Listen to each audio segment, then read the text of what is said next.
Hello and welcome to the YouTube channel for Catch. My name is Sam and I'm the founder and lead coach here at Catch.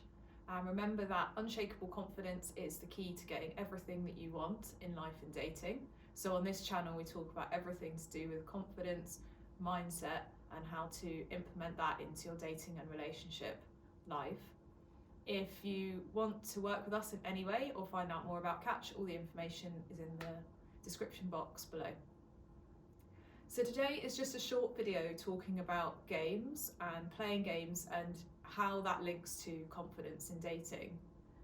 A lot of the dating advice that we see online is to do with playing games, playing hard to get, how to come across as popular, having lots of options, etc.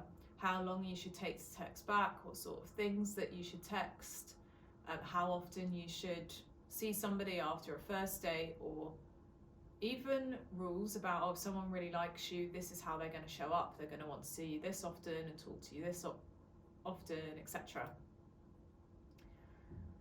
The problem is with games is that often that advice is based on behaviours that are objectively attractive. So for example, a lot of the advice about taking a while to text back, the reason that that behaviour seems attractive or can come across as attractive is because there's an assumption that if you take longer to text back, it's because you're busy, you've got a full life, you're doing other things in that time, working or seeing friends or family or pursuing hobbies, or perhaps you even have other options who you're talking to. And it implies that you're not looking for validation in that dating connection because you don't need the attention from that person to feel good about yourself. The thing is, those behaviours come naturally when you genuinely are confident and are busy and have a full life. But if you are doing those behaviours but underneath it you don't feel confident, you don't feel worthy, you feel like the person that you're dating is too good for you or you're not good enough for them, that is going to come across energetically.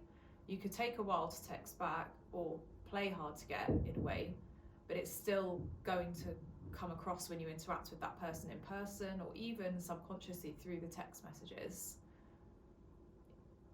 It is going to come across in your energy and just materialise in behaviours and your body language and in ways that you might not even realise. And that was our last video on how important energy is in dating and how sometimes it's underestimated in dating advice. And similarly, for people who are confident and you feel like you're worthy within yourself and good enough for the person that you're dating and you believe that you've got a connection, you don't really feel like you need to play those games because you've got a full life, you're responding when you have the time to do it. You genuinely aren't seeking the validation in that connection. You're just enjoying getting to know that person without how they are showing up and responding to you being reflexive of your worth and value and how much they like you. So you can just enjoy it and roll with it and go with the flow and see how it develops, or see how that person treats you and how you get on together, and then go from there. And so yes, those behaviours are attractive, but if you're forcing those behaviours from a place of insecurity and because you're trying to control a situation or get power over it, that's still going to come across and it's not going to work in the long term. It might work in the short term because there's a bit of mystery added to it, people aren't sure what you're doing, but it will very quickly change and people will be able to realise that it's coming from a place of insecurity.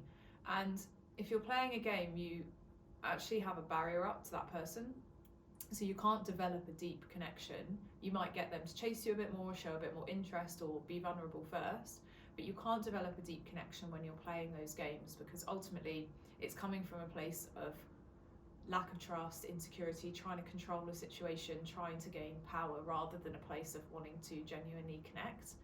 So at some point that will actually damage the connection rather than support it. So if you feel yourself playing games, holding back from sending text messages, over analysing what you're saying in text messages, having to look online as to how you interact with somebody, or even on dates doing things like negging, which is subtly putting someone down, Ask yourself, what is driving you to do that? Is it because at some level you don't feel good enough or worthy, or you don't feel like you just existing is enough? Because you just existing as a person is enough for someone. You being that good person, that lovely person, everything that you bring to a relationship, your kindness, your humour, the skills that you have, that is what is attractive to somebody, and that's what you bring to the table, not necessarily whether you play games or not. So if you're doing it from a place of setting boundaries and wanting to make sure that you're focused on what you're doing at the moment, whether that's work or seeing friends, or because maybe you get over invested in relationships too quickly, that's completely fine. You need to do what works best for you and keeps you feeling good and grounded when you're dating somebody. But if it's coming from a place of power and control, that is the opposite of love and confidence. So our advice is to ditch the games. Instead, focus on how you can have an amazing life and a full life that you enjoy with or without somebody romantic in your life, and how you can feel good on a day-to-day basis or an hour-by-hour basis and doing those things. And then when you're interacting with somebody, it's going to naturally be the most happy, positive, fun, exciting version of you to be around, and you won't feel the need to play those games. So I hope that helps. Would love to hear any of your thoughts in the comment box down below, and thank you for liking, sharing, commenting and subscribing, and see you in the next one. Thanks, bye.